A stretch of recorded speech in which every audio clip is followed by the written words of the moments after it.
নুন ফুটে গেছে, এবার আমি গরম মশলা বাটাটা দিয়ে দিলাম।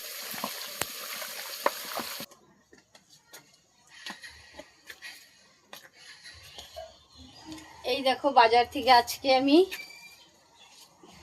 চিকেন নিয়ে এসেছি, আর চিকেনের লেগ পিসও নিয়েছি কটা। চলো আজকে রান্না করব তোমাদের সাথে।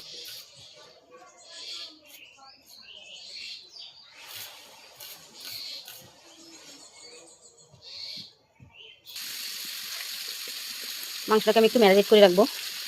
দিয়ে দিলাম নুন, আদা বাটা, রসুন বাটা, পেঁয়াজ বাটা, শুকনো লঙ্কা বাটা, সাথে দিলাম হলুদ গুঁড়ো, কাঁচা তেল। এবার ভালো করে মাখাবো। এই চিকেনটা কিন্তু মাখাতেই টেস্ট, কারণ মেখে টেখে আধা ঘন্টা মতো রাখতে হবে ম্যারিনেট করে।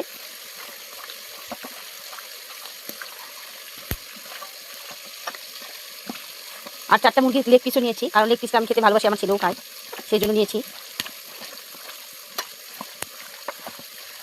দেখো মাংসটা মাখাতেই অর্ধেক মজে যাবে, কতটা সুন্দর মাখা হয়েছে। কড়াইতে তেল দিয়ে দিলাম, আর আলুটা আগে ভেজে নিব। আজকে চিকেনে একটু আলু বেশি করেই দিয়েছি, বেশি বলতে অনেকটাই বেশি, কারণ একটাই তরকারি করছি সেই কারণে। আর আমার ছেলে তো খুবই আলু খেতে পছন্দ করে, আর আমিও ভালোবাসি মাংসের আলুটা, তাই একটু বেশি করে আলু। আমার আলুটা একদম লাল করে ভাজা হয়ে গেছে, আলুগুলো সব তুলে নিব।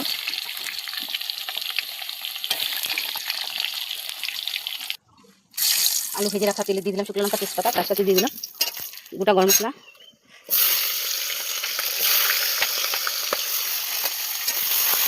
পেঁয়াজগুলোকে একটু লাল লাল করে ভেজে নেব। এবার দিয়ে দেবো একটু লবণ, তাহলে তাড়াতাড়ি পেঁয়াজটা ভাজা হয়ে যাবে।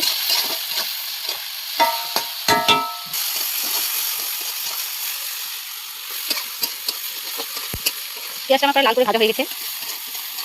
এবার দিয়ে দেবো চিকেনটা ছেড়ে, ম্যারিনেট করা মাংসটা দিয়ে দিচ্ছি। এবার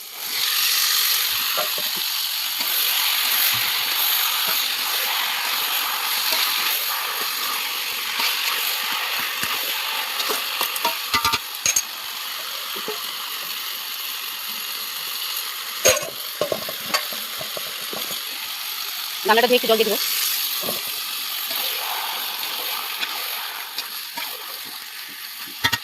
একটু ঢাকা দিয়ে দেবো। এবার ঢাকাটা উঠলে করে দিলাম।